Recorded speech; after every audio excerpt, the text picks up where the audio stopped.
C'était en 1939 lorsque j'ai commencé à écrire. Je devrais peut-être préciser que j'ai commencé à écrire pour le public, car en réalité je me souviens, toujours de moi-même en train d'écrire. À l'âge de 8 ans, j'ai écrit une comédie policière en 3 actes, et à 12 ans, des poésies romantiques.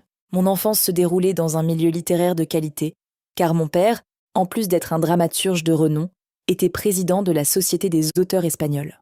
Je me souviens avoir vu, enfant, des écrivains de renommée tels que Jacinto Benavente, les frères Álvarez Quintero et Blasco Ibáñez, le célèbre romancier auteur des 4 cavaliers de l'Apocalypse, invités à notre table familiale. Quand je pense à cette époque de ma vie, je pense que tout est arrivé trop vite. À 15 ans, je suis tombée follement amoureuse, et dès que j'ai atteint l'âge approprié, j'ai concrétisé mes rêves en épousant mon bel officier de la marine. Un jeune homme charmant qui, avec 3 années d'amour, a rempli le reste de ma vie de beaux souvenirs. Nous avions peu d'argent, mais nous vivions dans l'ambiance des gens de la marine, qui constitue une véritable élite sociale en Espagne, dans un charmant petit appartement sur la Méditerranée. Comme toutes les jeunes mariées, je préparais de délicieux gâteaux que j'offrais à mes camarades à l'heure du thé. La vie était comme un délicieux rêve qui commençait chaque jour. La catastrophe survint avec la guerre civile espagnole. Et dans l'horreur, je me suis retrouvée veuve à 20 ans avec 2 filles. J'ai dû alors prendre les commandes du navire, qui était laissé à l'abandon. L'équipage sous mes ordres était composé de 2 petites matelotes, âgées de 18 mois à elles deux. Nous avions à peine de l'argent, et il fallait survivre. J'ai commencé à écrire des nouvelles pour des magazines.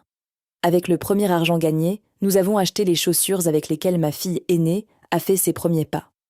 Ensuite, prise d'une activité fiévreuse, j'ai écrit mon premier livre, Sous la coupe de Barbe Bleue, qui a été accepté par l'éditeur José Zandrera des éditions Juventude, et dont la publication a coïncidé avec la fin de la guerre. Il a fallu se réadapter à la vie et retourner à Madrid, chez maman, cette maison que j'avais quittée dans ma belle robe de mariée, pleine d'illusions. Mais il ne fallait pas perdre courage, même en trouvant l'appartement presque en ruine. Ensemble, nous réussirions à le remettre sur pied. Et c'est ainsi, alors que j'étais perchée en haut d'un escabeau, en train de retaper les murs de la bibliothèque, que ma chance a commencé. On a frappé à la porte, quelqu'un a ouvert sans me prévenir, et depuis le sommet de l'escalier, j'ai contemplé un monsieur tout petit qui demandait l'autrice Luisa María Linares. Le petit monsieur, il était petit de taille, mais il sembla se transformer en géant en prononçant ces mots. « Êtes-vous l'autrice du livre Sous la coupe de Barbe Bleue ? Je suis un producteur de cinéma, et je viens acquérir les droits de votre roman pour le cinéma. » Je ne sais toujours pas comment j'ai pu survivre à tant d'émotions. À cette époque d'après-guerre, quand tous les horizons semblaient bouchés, ce fut une lumière éblouissante. Une lumière qui semblait ne jamais s'éteindre.